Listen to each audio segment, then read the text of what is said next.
Assalamualaikum warahmatullahi wabarakatuh.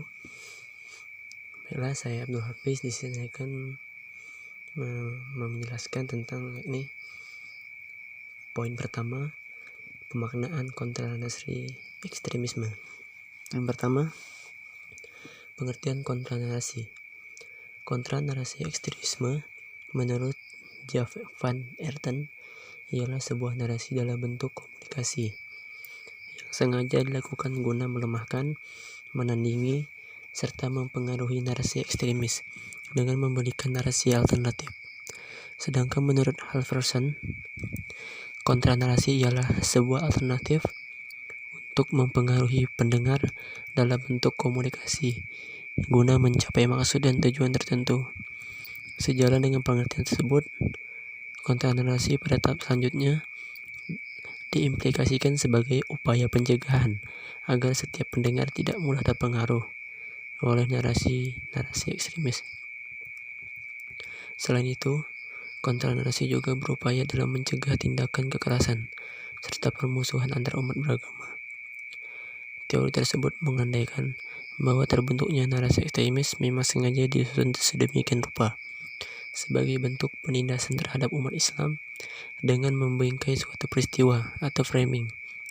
Salah satunya yaitu dengan menggunakan narasi induk dan menggunakan jalan cerita yang dikenali secara umum, baik retoris maupun harfiah, agar kebenarannya dapat diterima oleh masyarakat muslim. Framing dilakukan dengan mengabaikan fakta lain yang lebih penting, namun lebih menonjolkan beberapa fakta konflik. Tujuannya adalah agar para pendengar atau audien dapat memahami peristiwa konflik tersebut, bukan berdasarkan fakta yang ada, melainkan berdasarkan dengan harapan narator. Misalnya, diharap sebuah konflik dinarasikan sebagai bentuk penindasan oleh umat Kristen terhadap umat Islam. 2. Pengertian narasi ekstremisme. Narasi berasal dari bahasa Latin nare, yang artinya membuat tahu atau memberitahu, sedangkan menerjemahkan ke narasi ke dalam kamus bahasa Indonesia diartikan sebagai pengisahan suatu cerita atau kejadian. Karena itu, dalam arti yang lebih luas, narasi sangat berkaitan dengan sebuah usaha menginformasikan suatu peristiwa, sekalipun tidak semua informasi bisa dianggap sebagai narasi. Dikutip dari Arianto, narasi menurut Gerard Ganet ialah representasi dari sebuah peristiwa dan serangkainya. Akan tetapi definisi itu dilengkapi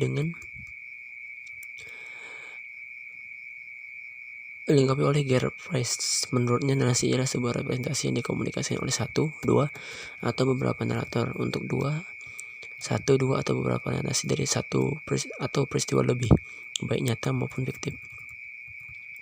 Sedangkan terminologi ekstremis yaitu sebuah sudut pandang yang menginginkan perubahan secara drastis melalui kekerasan. Ekstremis dalam paham keagamaan diartikan sebagai bentuk aktualisasi paham keagamaan agar dapat dianut dan diterima dengan paksa. Sehingga paham ekstremis bagi seorang yang dianggap suatu respon sebagai bentuk evaluasi perlawanan maupun penolakan terhadap asumsi, ide, dan nilai. Terdapat beberapa macam pilihan terminologi selain terminologi ekstremis. Terminologi tersebut berbeda pengertian, akan tetapi sama. Beberapa di antaranya itu radikalisme, fundamentalisme, puritan.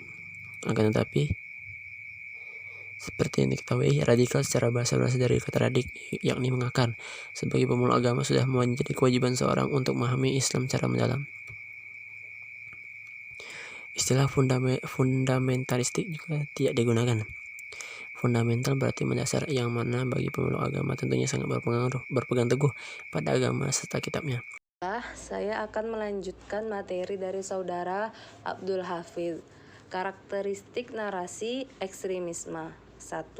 Eksploitasi ancaman dan penderitaan. Strategi komunikasi eksploitasi terhadap komunitas muslim pada umumnya seringkali digunakan dalam narasi ekstremis, yang mana dalam membuat konflik dilakukan melalui cara penarasian peristiwa dengan menegaskan unsur-unsur lainnya. Contohnya, dalam hal merebutkan kekuasaan politik dengan berdasar agama. Maka satu-satunya solusi yang ditawarkan melalui narasi ini sebagai jalan keluar, yakni dengan cara perlawanan jihad perang. Jihad perang dalam hal ini yaitu mempengaruhi siapapun melalui tindakan yang dapat membuka pikiran seseorang atau cognitive opening. Salah satunya yakni mengaitkan persoalan agama dengan kasus faktual. Dengan demikian, siapapun akan terpengaruh, sangat mudah menerima ajakan berjuang bersama.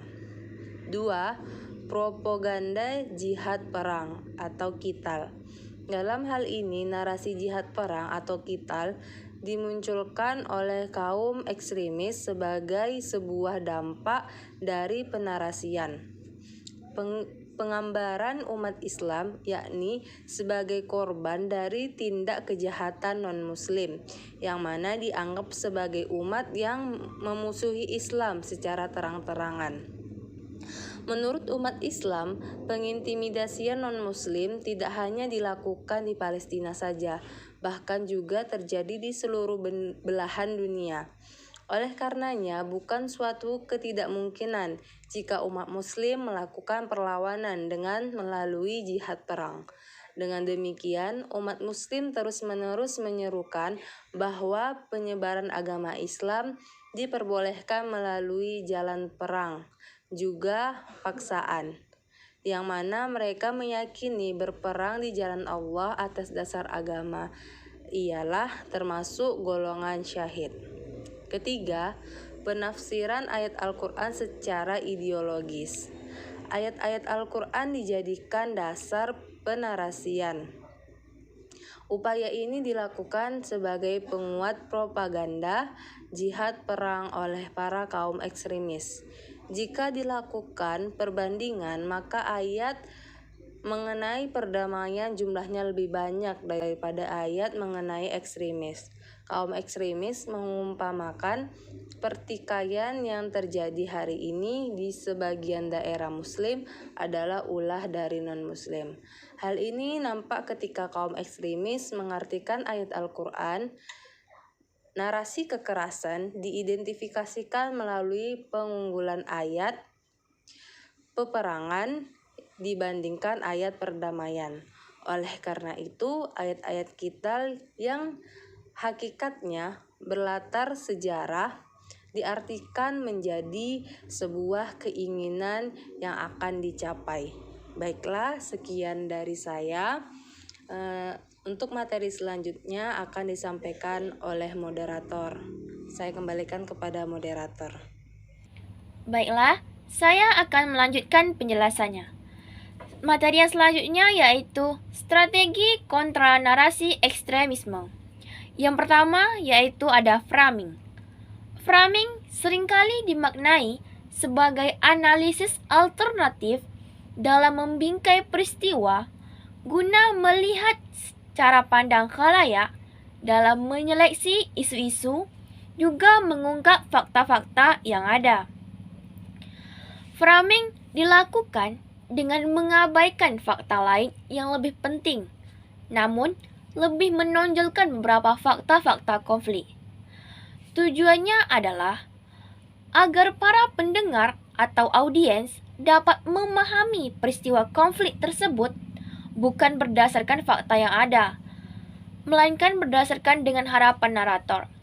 Misalnya, di Arab, sebuah konflik dinarasikan sebagai bentuk penindasan oleh umat Kristen terhadap umat Islam, sehingga mengabaikan fakta konflik sosial politik. Oleh karena itu, sebagai bentuk penyelesaian, maka dilakukan framing melalui jihad qital. Yang selanjutnya yaitu ada mengkaji tasawuf. Dengan bertasawuf, hati seseorang juga akan menjadi lembut dan penuh akan cinta, sehingga tidak sampai menyalah-nyalahkan, mengkafir-kafirkan, atau bahkan membunuh yang lainnya. Selanjutnya, yang terakhir yaitu penyebaran pesan-pesan damai.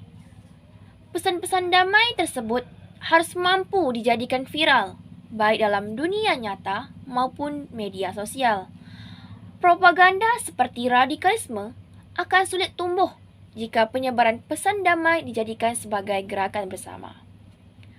Baiklah, demikian penjelasan materi dari kelompok 10. Saya mohon maaf apabila ada kesalahan. Saya akhiri. Wabillahi taufiq wal hidayah. Wassalamualaikum warahmatullahi wabarakatuh.